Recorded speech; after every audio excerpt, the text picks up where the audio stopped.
കഴിഞ്ഞ ദിവസമാണ് കൊച്ചിയിൽ ഒരു ട്രാൻസ്ജെൻഡർ യുവതിയെ ആക്രമിക്കപ്പെട്ട രീതിയിൽ കണ്ടെത്തുകയും അവർ കേസ് കൊടുക്കുകയും ചെയ്തിരുന്നു. അതിനെതിരെ നിരവധി ട്രാൻസ് വുമൻസ് ആണ് മുന്നോട്ട് വന്ന് അതിനെതിരെ പ്രതികരിച്ചത്. അതേപോലെ തന്നെ നമ്മുടെ മന്ത്രി ഉൾപ്പെടെ അതിനെതിരെ പ്രതികരിക്കുകയുണ്ടായി. ഇപ്പൊ കഴിഞ്ഞ ദിവസമാണ് നമ്മുടെ ഹെയ്തി സാദിയ എന്ന് വെച്ചാൽ ട്രാൻസ് വുമണിലെ ആദ്യത്തെ ജേർണലിസ്റ്റ് ആണ് ഹെയ്തി സാദിയ. ഹെയ്തി സാദിയ തനിക്കെതിരെ ഉണ്ടായ ഒരു മെന്റൽ ഹറാസ്മെന്റിനെ പറ്റി മുന്നോട്ട് വെക്കുന്നത്. അപ്പോൾ അവർ പഠിക്കുന്ന ഇടത്തു നിന്നാണ് അത്തരം ഹറാസ്മെന്റ് അവർക്ക് ഉണ്ടായത്. അവർ പൊതു ഇടത്ത് നിന്നിട്ടല്ല അവർക്ക് അത് ഉണ്ടായത്. അപ്പോൾ എവിടെയാണ് നമ്മുടെ ട്രാൻസ് വുമൻസ് അല്ലെങ്കിൽ ട്രാൻസ്ജെൻഡേഴ്സിന് ഒരുപാട് അവസരങ്ങൾ നമ്മൾ കൊടുക്കുന്നുണ്ട് എന്ന് നമ്മുടെ കേരളത്തിൽ നിന്ന് പറയുമ്പോൾ എവിടെയാണ് അവർ സുരക്ഷിതമായിട്ടുള്ളത്? എനിക്ക് തോന്നുന്നു നമ്മുടെ പൊതുസമൂഹം ഇപ്പോഴും ട്രാൻസ്ജെൻഡേഴ്സിനെ അക്സെപ്റ്റ് ചെയ്യാൻ തയ്യാറായിട്ടില്ല. കാരണം അതിന് വേറൊരു കാര്യം എന്ന് പറയുമ്പോൾ ഇവർ ട്രാൻസ്ജെൻഡേഴ്സിനെ എല്ലാം കാണുമ്പോൾ ഏറ്റവും കൂടുതലും ഈ ബസ് സ്റ്റാൻഡിലും അവിടെ ഇവിടെയൊക്കെ നിൽക്കുന്ന സെക്സ് വർക്കേഴ്സ് ആയിട്ടുള്ള ട്രാൻസ്ജെൻഡേഴ്സിനെയാണ് കൂടുതൽ ആളുകൾ കണ്ടിട്ടുള്ളത്. അപ്പോൾ എല്ലാവരുടെയും ഒരു പ്രീ ജഡ്ജ്മെന്റ് എന്ന് വെച്ച് കഴിഞ്ഞാൽ അങ്ങനെയുള്ള ആളുകളെല്ലാം ഈ സെക്സ് വർക്കേഴ്സ് ആണ്, അവർ അങ്ങനെയുള്ള ആളുകളാണെന്നുള്ളൊരു പൊതുബോധം അവർക്ക് എല്ലാവർക്കും ഉണ്ട്. സാധാരണപ്പെട്ട ആളുകൾക്ക് ഒരുപാട് പേർക്കുണ്ട്. അതുകൊണ്ട് തന്നെ ഇവരെ അക്സെപ്റ്റ് ചെയ്യാൻ ഇപ്പോഴും ഇങ്ങനെയുള്ള ആളുകൾ തയ്യാറായിട്ടില്ല. എന്ത് തന്നെയാണെങ്കിലും നമ്മളൊരു ജനാധിപത്യ രാജ്യത്താണ് ജീവിക്കുന്നത്. അവർക്കും ജനാധിപത്യമായിട്ടുള്ള അവകാശങ്ങളുണ്ട്. അവർ മനുഷ്യരാണ്. അവരെ നമ്മൾ ആ രീതിയിൽ മാത്രം ട്രീറ്റ് ചെയ്യുക. ഇപ്പം ഹെയ്തി സാദിയെ പോലുള്ളവരൊക്കെ ആണെങ്കിൽ അവർ പറയുന്നൊരു കാര്യമുണ്ട്. അവരുടെയൊക്കെ ആഗ്രഹം എന്ന് പറയുന്നത് ഇതിൽ നിന്നെല്ലാം വിട്ടുനിന്ന്, അതായത് സെക്സ് വർക്കേഴ്സ് ആ ഒരു രീതിയിൽ നിന്നെല്ലാം വിട്ട് വിഭിന്നമായിട്ട് അവർക്ക് പഠിക്കണം, ജീവിതത്തിൽ ഉയർന്ന തലങ്ങളിലേക്ക് എത്തണം, അങ്ങനെ ഒരുപാട് ആഗ്രഹങ്ങളുള്ള ആളുകളാണ്. അങ്ങനെയുള്ളവരെ മാനസികമായിട്ട് പീഡിപ്പിക്കുമ്പോൾ അവർക്കുണ്ടാകുന്ന മനോവിഷമങ്ങളുണ്ട്, അല്ലെങ്കിൽ മെന്റൽ ഹറാസ്മെന്റ് കൊണ്ട് അവർക്ക് നേരിടേണ്ടിട്ടുണ്ട് ഒരുപാട് വിഷമങ്ങളുണ്ട്. അവരുടെ വീടുകളിൽ നിന്ന് പോലും ആദ്യകാലങ്ങളിൽ ഈ ട്രാൻസ്ജെൻഡേഴ്സ് ആണ് എന്ന് അവർ പുറത്തേക്ക് വരുമ്പോൾ അവർക്ക് അനുഭവിക്കേണ്ടി വരുന്ന ഒരു വിഷമം, അതിനും അപ്പുറത്തേക്കുള്ള വിഷമമാണ് സമൂഹത്തിൽ നിന്നും അവർക്ക് അനുഭവിക്കേണ്ടി വരുന്നത്. അപ്പോൾ ഈ വിഷയം നടക്കുന്ന ഒരു ക്യാമ്പസിലാണ്, MG സർവകലാശാലയിലാണ് ഹെയ്ദിയ പഠിക്കുന്നത്.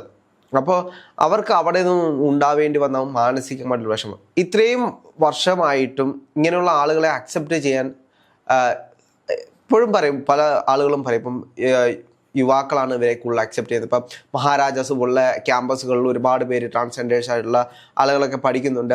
അപ്പം അവിടെ നിന്നും വരുന്ന ആളുകളെയൊക്കെ കളിയാക്കിക്കൊണ്ട്, മഹാരാജാസിനെയൊക്കെ കളിയാക്കിക്കൊണ്ട് ഒരുപാട് ഇത് വരുന്നുണ്ട്. പക്ഷേ ഇപ്പോഴും ക്യാമ്പസുകളിൽ പോലും ഇങ്ങനെയുള്ള ആളുകളെ അക്സെപ്റ്റ് ചെയ്യാൻ തയ്യാറായിട്ടില്ല എന്നുണ്ടെങ്കിൽ, നമ്മുടെ ഭരണഘടന ഇതിൽ വരുത്തിയത് ആണ്, പെണ്ണ്, ട്രാൻസ്ജെൻഡർ അങ്ങനെ 3 വിഭാഗങ്ങൾ ഉണ്ട് എന്നിവരെ മാറ്റിയിട്ടും ഇങ്ങനെയുള്ള ആളുകളെ അക്സെപ്റ്റ് ചെയ്യാൻ തയ്യാറാകുന്നില്ല. അത് വലിയൊരു വിഷയം തന്നെയാണ്. തീർച്ചയായിട്ടും. കാരണം പണ്ട് മുതൽക്ക് ഈ ഒരു ട്രാൻസ് ആണ് എന്ന് തിരിച്ചറിയുമ്പോൾ അവർക്ക് വീട്ടിൽ നിന്നാണെങ്കിലും കുടുംബത്തിൽ നിന്നാണെങ്കിലും സമൂഹത്തിൽ നിന്നാണെങ്കിലും ഒറ്റപ്പെടുത്തുമ്പോൾ അവർ ചെയ്യുന്ന ഒരു കാര്യമായിരുന്നു, ഇവിടുന്ന് നാട് വിട്ട് കർണാടകയിലേക്ക് പോയി അവിടെ പോയി ഹിജറ സമൂഹത്തിലേക്ക് ചേർന്ന് അവിടെ സെക്സ് വർക്കുമായിട്ട് ബന്ധപ്പെട്ട് നിൽക്കുന്നത്. പക്ഷെ പിന്നീട് അവർ ചെയ്യുന്ന കാര്യമാണ്, ഹെയ്ദിയെ പോലുള്ളവർ ഇവിടെ നിന്ന് ഫൈറ്റ് ചെയ്ത് പഠിച്ച് ഫസ്റ്റ് ആദ്യത്തെ ജേർണലിസ്റ്റ് ആയിരുന്നു, ട്രാൻസ് വുമൺ ജേർണലിസ്റ്റ് ആണ്, പഠിച്ച ഒരു കാര്യത്തിലേക്ക് എത്തി. അതിനുശേഷം വീണ്ടും അവർ പഠിക്കാൻ പോകുന്നത് ജെൻഡർ സ്റ്റഡീസ് ആണ്. ജെൻഡർ സ്റ്റഡീസിൽ പഠിക്കുന്ന കുട്ടികളാണ് ഇവരെ മെന്റലി ഹരാസ്മെന്റ് ചെയ്യുന്ന രീതിയിലേക്കാണ് പോകുന്നത്. കാരണം ഇവർ കൃത്യമായി പറയുന്നുണ്ട്, നേരത്തെ പറഞ്ഞ പോലെ മഹാരാജാസ് കോളേജ് ആണെങ്കിലും സെന്റ് തെരേസ കോളേജ് ആണെങ്കിലും ഹെയ്ദി പറയുന്നുണ്ട്, ഈ ഒരു കോളേജിലൊക്കെ പോയിരുന്നെങ്കിൽ തനിക്ക് ഇത്തരം മെന്റൽ ഹരാസ്മെന്റ് കിട്ടില്ലായിരുന്നു എന്ന്. ഈ ഏറ്റവും കൂടുതൽ മഹാരാജാസിനെ ആണെങ്കിലും ഡീഗ്രേഡ് ചെയ്യുന്നവർ ആലോചിക്കണം. അവിടെ എല്ലാവരെയും മനുഷ്യരായിട്ട് കാണുന്നതുകൊണ്ടല്ലേ കൂടുതൽ ആൾക്കാർ അവിടെ സുരക്ഷിതമായി പോകുന്നത്. ഈ ഡീഗ്രേഡ് ചെയ്യപ്പെടുന്ന ആൾക്കാർ അതുകൂടെ ചിന്തിക്കണം. ഇവർക്ക് പഠിക്കാൻ വേണ്ടിയിട്ടാണ് അവർ ആ കോളേജിലേക്ക് വരുന്നത്.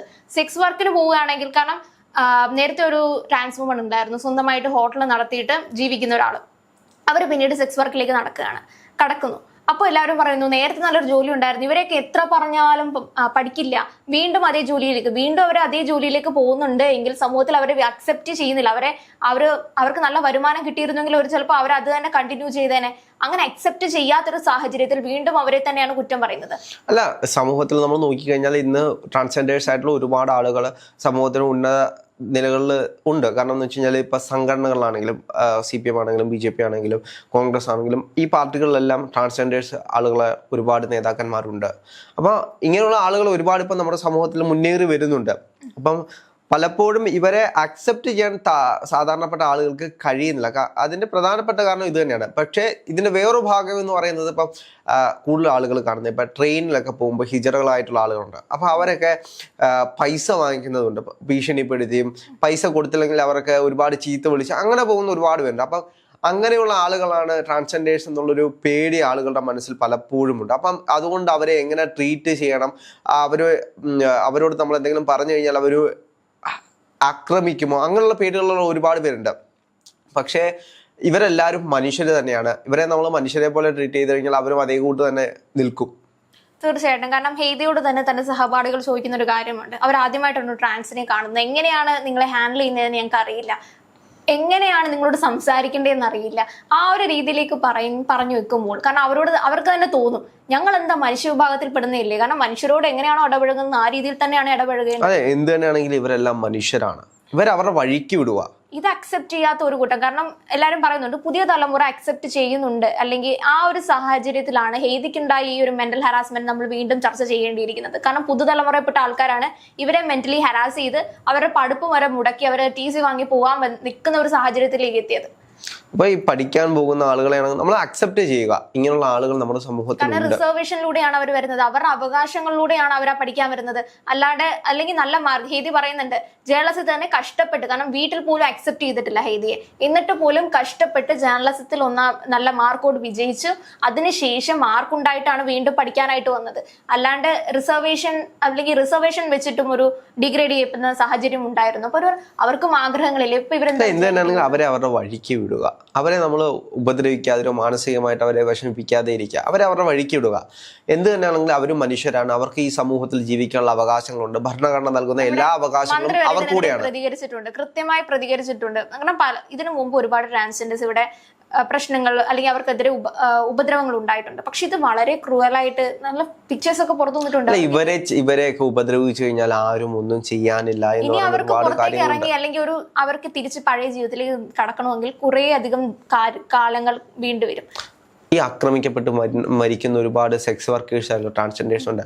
ഇതൊന്നും പുറത്തു വരാത്ത കാര്യം എന്ന് വെച്ച് കഴിഞ്ഞാൽ ഇതൊന്നും ചോദിക്കാൻ ആരുമില്ല. കാരണം ഈ ട്രാൻസ്ജെൻഡേഴ്സ് ഭാഗത്തുള്ള ആളുകൾക്ക് തന്നെ അറിയില്ല എത്രത്തോളം ട്രാൻസ്ജെൻഡേഴ്സ് ഉണ്ട് എന്ന്.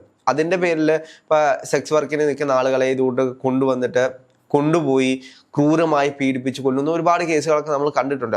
ഇതിന്റെ എല്ലാം പ്രധാനപ്പെട്ട കാര്യം ചോദിക്കാനൊന്നും ആരുമില്ല എന്നൊരു തോന്നൽ പലർക്കും, അല്ലെങ്കിൽ ഒരാൾക്കുള്ള മുഴുവൻ അക്രമപരമായിട്ടുള്ള ഫാന്റസികളെല്ലാം തീർക്കാൻ ഇവരെ യൂസ് ചെയ്യാം, അങ്ങനെ ചിന്തിക്കുന്ന ഒരുപാട് പേരുണ്ട്. അപ്പൊ അതിനുവേണ്ടി ഇവരെ കൊണ്ടുപോയി ഉപയോഗിക്കും. അപ്പൊ ഇങ്ങനെയുള്ള ആളുകളും നമ്മുടെ സമൂഹത്തിലുണ്ട്. ഇവരെ മനുഷ്യരായിട്ട് നമ്മൾ തന്നെ കാണണം.